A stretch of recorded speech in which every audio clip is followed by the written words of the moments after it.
நீங்கள் பார்த்துக் கொண்டிருப்பது AJK டிவியின் புதுவை மாலை. வணக்கம். புதுவை மக்கள் உள்ளாட்சி தேர்தலில் ஆளும் கட்சிக்கு பாடம் புகட்டுவார்கள் என்று மத்திய இணையமைச்சர் நாராயணசாமி கூறியுள்ளார்.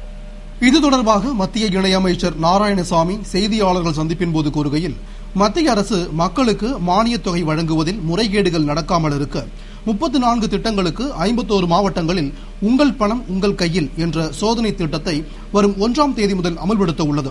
மத்திய அரசு சிவப்பு அட்டைதாரர்களுக்கு மட்டும் மானியத் தொகையினை வழங்கி வருகிறது. எனவே மஞ்சள் அட்டைதாரர்களுக்கு மாநில அரசு நிதி ஒதுக்கி மானியங்களை வழங்க வேண்டும் என்று வலியுறுத்துவேன் என்று கூறினார். மேலும் உள்ளாட்சி தேர்தல் தேதி அறிவிப்பின் பின்பு அதற்கான பணிகளில் எதிர்க்கட்சிகள் மும்முரமாக ஈடுபட்டு வந்த நிலையில் ஆளும் கட்சி மட்டும் தோல்வி பயம் காரணமாக தனது கட்சிக்காரரை வைத்தே தேர்தலுக்கு தடை பெற்றுள்ளது. மேலும் தொகுதி சீரமைப்பு குறித்து பல்வேறு கட்சிகளும் வலியுறுத்தி வந்தபோது அதனை காதில் போட்டுக் கொள்ளாமல் தற்போது தடை பெற்றுள்ளது. அரசு என்னதான் தேர்தலை தள்ளி போட்டாலும் தற்போதைய நீதிமன்ற உத்தரவுப்படி கண்டிப்பாக இன்னும் 5 மாதத்தில் தேர்தலை சந்தித்துத்தான் ஆக வேண்டும். அப்போது தற்போதைய ஆட்சியில் அதிருப்தி அடைந்த மக்கள் அரசுக்கு நல்ல பாடம் புகட்டுவார்கள் என்றார். மேலும் தொடர்ந்து தேர்தல் வாக்குறுதிகள் எதையும் நிறைவேற்ற முடியாமல் இலவச அரிசியில் ஏழை மக்களை வஞ்சித்து வருகிறது. இது மட்டுமின்றி புதுவையில் சட்டம் ஒழுங்கு கெட்டு ரவுடிகள் மற்றும் கொள்ளையர்கள் ஊக்குவிக்கப்பட்டு வருகிறார்கள். மேலும் ரவுடிகள் தொழிலதிபர்களை தொலைபேசியில் பணம் கேட்டு மிரட்டும் சம்பவம் தொடர்ந்து கொண்டே இருக்கிறது. எனவே மாநில சட்ட ஒழுங்கை பற்றி பரிசீலனை செய்ய மத்திய உள்துறை அமைச்சரோ அல்லது இணை அமைச்சரோ பாராளுமன்ற கூட்டத்தொடருக்கு பின்னர் புதுவை வர உள்ளனர். மேலும் காரைக்காலில் மீனவர்கள் 31 பேர் கடந்த சில நாட்களுக்கு முன்பு இலங்கை படையினரால் சிறைப்படுத்தப்பட்ட போது சட்டமன்ற உறுப்பினர் திருமுருகன் தகவல் தெரிவித்ததும் அவரது வேண்டுகோளுக்கு இணங்க இலங்கையில் உள்ள இந்திய தூதரிடம் பேசி தான் நடவடிக்கை எடுத்ததால் அவர்கள் பாதுகாப்பாக திரும்பினர். தொடர்ந்து இலங்கை கடற்படையால் தமிழக மற்றும் புதுவை மீனவர்கள் தாக்கப்படுவதற்கு தீர்வு காண பிரதமர் நடவடிக்கை எடுத்து வருகிறார். மேலும் காரைக்கால் மற்றும் தமிழகத்தில் வாழும் பயிர்களை காக்க கர்நாடக அரசு காவிரி நீர் பிரச்சனையில் ஒத்துழைப்பு தர வேண்டும் என்று கூறினார். அப்போது எதிர்க்கட்சித் தலைவர் வைத்தியலிங்கம், மாநில தலைவர் AV சுப்பிரமணியன், சட்டமன்ற உறுப்பினர்கள் நமச்சிவாயம், திருமுருகன் மற்றும் முன்னாள் அமைச்சர் ஷாஜகான் ஆகியோர் உடனிருந்தனர். பதவி உயர்வில் நீதிமன்ற தீர்ப்பை அமுல்படுத்த கோரி பட்டதாரி ஆசிரியர்கள் சுதேசி பஞ்சாலை அருகில் மாபெரும் உண்ணாவிரத போராட்டத்தில் ஈடுபட்டனர். புதுவை பட்டதாரி ஆசிரியர்கள் சங்கத்தினர் பணி மூப்பு, பணி உயர்வு தொடர்பான நீதிமன்ற தீர்ப்பை அமல்படுத்த கோரியும் நீதிமன்றம் உத்தரவிட்டு 7 மாதமாகியும் எவ்வித நடவடிக்கையும் எடுக்காததை கண்டித்தும் இதனால் பட்டதாரி ஆசிரியர்களின் பதவி உயர்வும் ஊதிய உயர்வும் பாதிக்கப்படுகிறது என்பதை உணர்த்தும் வண்ணமும் சுதேசி பஞ்சாலை அருகே காரைக்கால் பகுதி பட்டதாரி ஆசிரியர் சங்க தலைவர் காளிதாஸ் தலைமையில் கௌரவ தலைவர் புருஷோத்தமன், தலைவர் செல்வகுமார் மற்றும் நிர்வாகிகள் முன்னிலையில் உண்ணாவிரத போராட்டத்தில் ஈடுபட்டனர். போராட்டத்தில் திரளான ஆசிரியர்கள் பங்கேற்று கோரிக்கைகளை வலியுறுத்தி உண்ணாவிரதத்தில் மேற்கொண்டனர். புதுவை அரசு மகளிர் மற்றும் குழந்தைகள் மருத்துவமனையில் டெங்கு காய்ச்சலால் பாதிக்கப்பட்ட குழந்தைகளுக்கு செவிலியர் பராமரிப்பு மற்றும் தாயின் கவனிப்பு என்ற கருத்தரங்கு நடைபெற்றது. புதுவை எல்லைப்பிள்ளைச்சாவடி ராஜீவ்காந்தி மகளிர் மற்றும் குழந்தைகள் மருத்துவமனையில் டெங்கு காய்ச்சலில் பாதிக்கப்பட்ட குழந்தைகளுக்கு செவிலியர் பராமரிப்பு மற்றும் தாயின் கவனிப்பு என்ற தலைப்பில் கருத்தரங்கு நடைபெற்றது.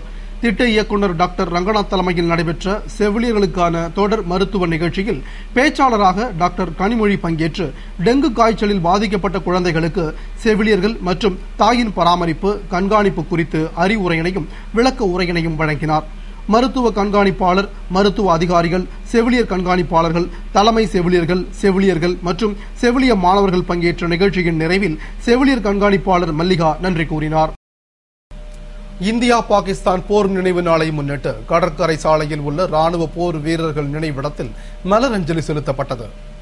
1971ஆம் ஆண்டு டிசம்பர் மாதம் 16ஆம் நாள் இந்தியா பாகிஸ்தான் போரில் அப்போதைய பாகிஸ்தான் தளபதி லெப்டினன்ட் ஜெனரல் நியாசி இந்தியாவின் அப்போதைய கிழக்கு பிராந்திய தளபதி லெப்டினன்ட் ஜெனரல் அரோராவிடம் சரணடைந்தார். இந்த வெற்றியை 41வது ஆண்டாக இந்திய முன்னாள் ராணுவ வீரர்கள் லீகின் புதுவை கிளை சார்பில் கொண்டாடப்பட்டது. விழாவினை முன்னிட்டு கடற்கரை சாலையில் உள்ள ராணுவ போர் வீரர்கள் நினைவிடத்தில் புதுச்சேரி லீகின் தலைவர் ஓய்வு பெற்ற சுபேதார் கனகராஜ் தலைமையில் கர்னல் ஹரிஷ் சித்தோர் முன்னிலையில் போரில் வீர மரணமடைந்த ராணுவ வீரர்களுக்கு மலர் வளையம் வைத்து அஞ்சலி செலுத்தப்பட்டது. நிகழ்ச்சியில் ஓய்வு பெற்ற அவில்தார் பெருமாள், மூத்த உப தலைவர் ஓய்வு பெற்ற சுபேதார் பாலதண்டாயுதம் உள்ளிட்ட செயற்குழு உறுப்பினர்கள் மற்றும் லீக்கின் உறுப்பினர்கள் கலந்து கொண்டு அஞ்சலி செலுத்தினர். புதுவை கலை இலக்கிய பெருமன்றம் சார்பில் நடைபெற்ற பாரதி விழாவில் கவியரங்கம் மற்றும் கருத்தரங்கம் தமிழ் அறிஞர்கள் முன்னிலையில் நடைபெற்றது. புதுவை திருவள்ளுவர் நகர் சாய்பாபா திருமண மண்டபத்தில் கலை இலக்கிய பெருமன்றம் சார்பில் பாரதி விழா பேராசிரியர் முருகவேல் குழுவினரின் இசை நிகழ்ச்சியுடன் துவங்கியது. தொடர்ந்து அந்நியர் வந்து புகழ் என்ன நீதி என்ற தலைப்பில் கவியரங்கமும், இளம் கவிஞர் விருது பெற்ற சமுதாய கல்லூரி தமிழ்துறை விரிவுரையாளர் முனைவர் லட்சுமி தத்தைக்கு பாராட்டு விழாவும் நடைபெற்றது. இதையடுத்து நடைபெற்ற கருத்தரங்கில் சிறப்பு விருந்தினராக நாஞ்சில் சம்பத் கலந்து கொண்டு அறம்பாடிய அறிஞன் பாரதி என்ற தலைப்பில் சிறப்புரையாற்றினார். முன்னதாக முனைவர் இளங்கோ பாரதியின் 1/6 பங்கு என்ற தலைப்பில் உரையாற்றினார். விழாவில் இலக்கிய பெருமன்ற நிர்வாகிகள், பேராசிரியர்கள், எழுத்தாளர்கள், பொதுமக்கள் ஆகியோர் கலந்து கொண்டனர். புதுச்சேரி வளர்கல்வி ஊழியர்கள் 185 பேரை பணி நிரந்தரம் செய்ய வேண்டும் என்று சட்டமன்ற உறுப்பினர் நாஜிம் கோரிக்கை விடுத்துள்ளார். இது தொடர்பாக சட்டமன்ற உறுப்பினர் நாஜிம் கூறுகையில், மத்திய அரசின் திட்டமான வளர்கல்வி இயக்கம் கடந்த 1998ஆம் ஆண்டு முதல் செயல்பட்டு வருகிறது.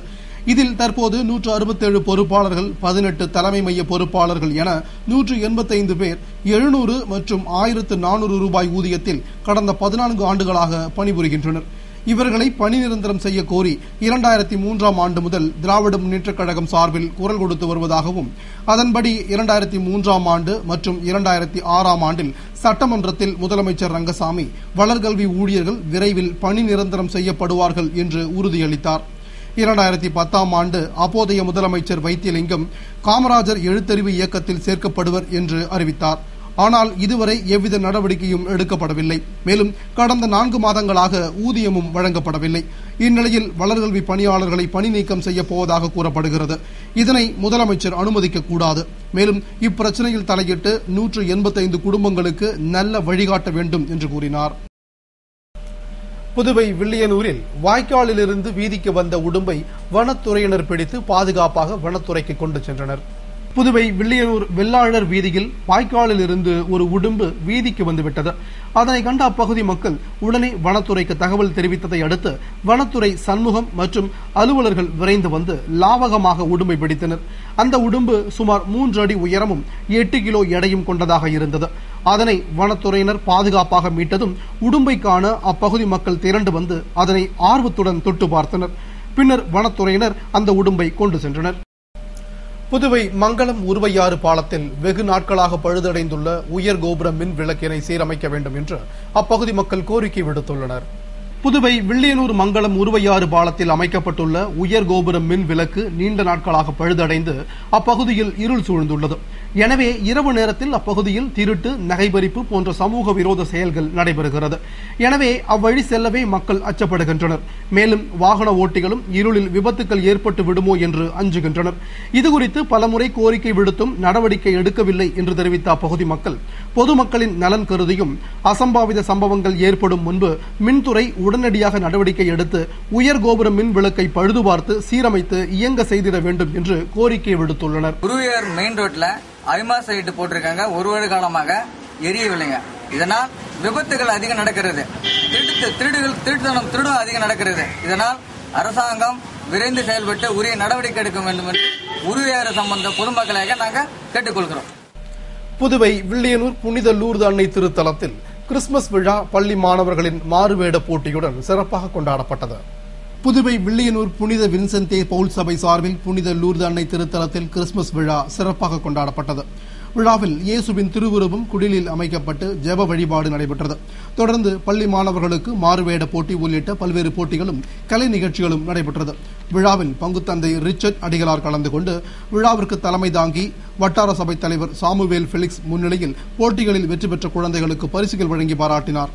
விழாவில் வின்சென்டே சபை சார்பில் ஏழை எளிய மக்களுக்கு உதவிகள் வழங்கப்பட்டது. இதில் திரளான மாணவர்கள் மற்றும் பெற்றோர்கள் கலந்து கொண்டனர். புதுவை வில்லியனூர் திருக்காமேஸ்வரர் கோவிலில் ஸ்ரீ ஐயப்ப சுவாமிக்கு திருவிளக்கு பூஜை மற்றும் சுவாமி வீதியுலா பக்தி பாமாலையுடன் சிறப்பாக நடைபெற்றது. புதுவை வில்லியனூரில் எழுந்தருளியுள்ள திருக்காமேஸ்வரர் கோவிலில் ஸ்ரீ ஐயப்ப சுவாமிக்கு 37ஆம் ஆண்டு திருவிளக்கு பூஜை நடைபெற்றது.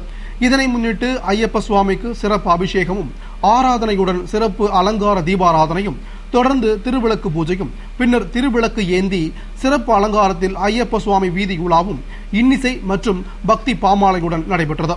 விழாவில் திரளான பக்தர்கள் பங்கேற்று ஐயப்ப பஜனையுடன் வழிபட்டு ஐயப்பனின் திருவுருளை பெற்றனர். அதேபோன்று கைராளி கல்ச்சுரல் சங்கம் சார்பில் ஐயப்ப சுவாமிக்கு லட்சார்ச்சனை விழா நடத்தப்பட்டு ஸ்ரீ ஐயப்பன் ஊர்வலம் சாரம் சுப்பிரமணிய சுவாமி கோவிலிலிருந்து யானை, செண்டை வாத்தியம், தாளப்பொலிவுடன் புறப்பட்டு முக்கிய வீதிகள் வழியாக சுபலட்சுமி மகாலை சென்றடைந்தது.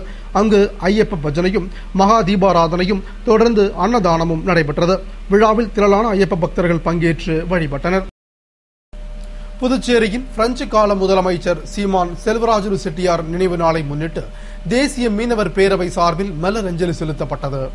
புதுச்சேரியின் பிரெஞ்சு ஆட்சிக்கால முதலமைச்சர் சீமான் செல்வராஜுலு செட்டியாரின் 74வது நினைவு தினம் தேசிய மீனவர் பேரவை சார்பில் அனுசரிக்கப்பட்டது.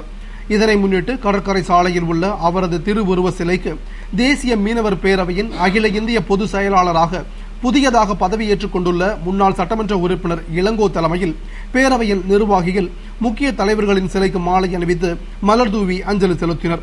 நிகழ்ச்சியில் மீனவ சமுதாய தலைவர்கள் மற்றும் நிர்வாகிகள் திரளாக கலந்து கொண்டு மலர் தூவி அஞ்சலி செலுத்தினர். புதுவை தேங்காய்த்திட்டு அருள்மிகு வடபத்திர காளியம்மன் கோவிலில் ஐயப்ப சுவாமி முக்கிய வீதிகள் வழியாக அன்னதான பிரபுவாக பவனி வரும் விழா நடைபெற்றது. புதுவை தேங்காய்த்திட்டு அருள்மிகு ஸ்ரீ வடபத்திர காளியம்மன் ஆலயத்தில் குடிகொண்டிருக்கும் ஸ்ரீ ஐயப்ப சுவாமி தொடர்ந்து 12ஆம் ஆண்டாக அன்னதான பிரபுவாக பவனி வரும் விழா நடைபெற்றது.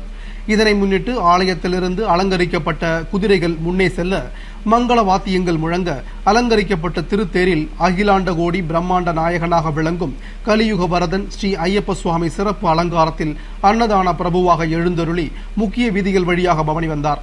அப்போது பல இடங்களில் விதவிதமான அன்னதானங்கள் செய்யப்பட்டது. விழாவில் ஐயப்ப பக்தர்கள் மற்றும் பொதுமக்கள் பங்கேற்று அர்ச்சித்து வழிபட்டனர். விழாவிற்கான ஏற்பாடுகளை ஐயப்ப பக்தர்கள் மற்றும் பொதுமக்கள் செய்திருந்தனர். இத்துடன் செய்திகள் நிறைவடைந்தன. வணக்கம்.